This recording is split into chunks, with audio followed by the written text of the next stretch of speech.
From Mizoram, one day, the sealing stone moved. The elders do not agree on who moved it. In the very early time, the elders of the Mizo people say, before the world knew us, all the clans of the Mizo lived together inside the earth. They lived inside a great rock. The rock had a single opening, a small mouth at one end. The opening was sealed by a stone. Nobody knew how the people had come to be inside the rock. Nobody knew who had put them there. But generation after generation lived in the dark interior, eating mushrooms, drinking water that seeped through the walls, telling stories to each other in a language no other people on earth had ever spoken. They knew nothing of the sky. They knew nothing of the sun. They had only the smell of the wet earth and the warmth of each other.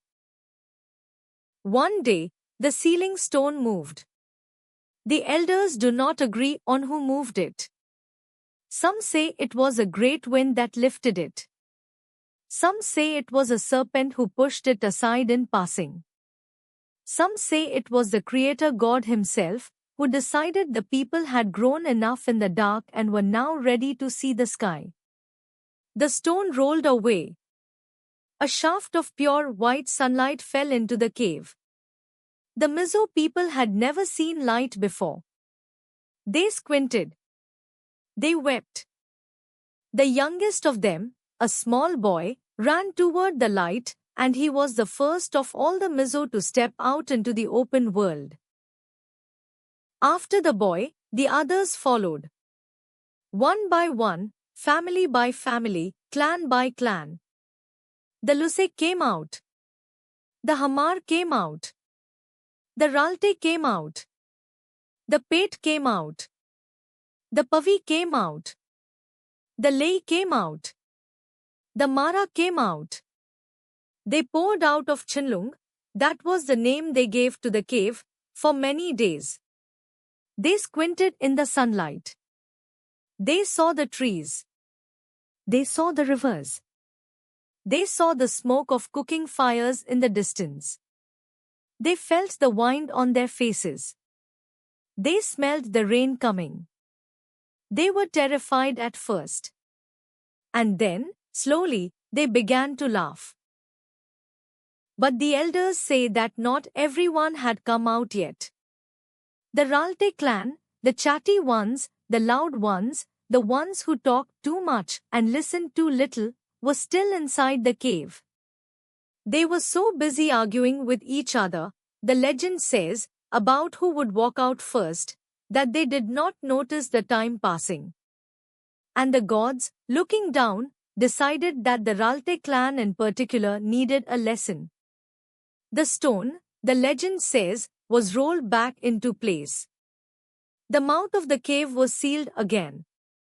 The Ralte clan that had come out before the sealing, they walked free across the hills.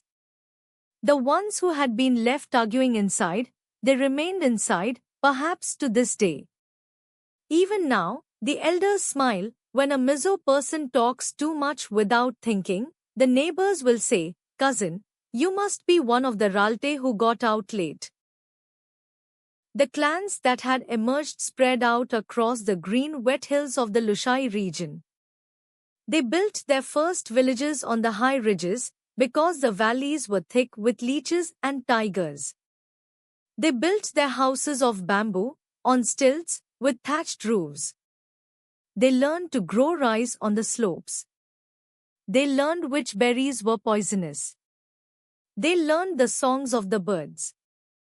They began to make songs of their own, long mournful songs in the cold evenings, songs of the cave from which they had come, songs of the world they were learning.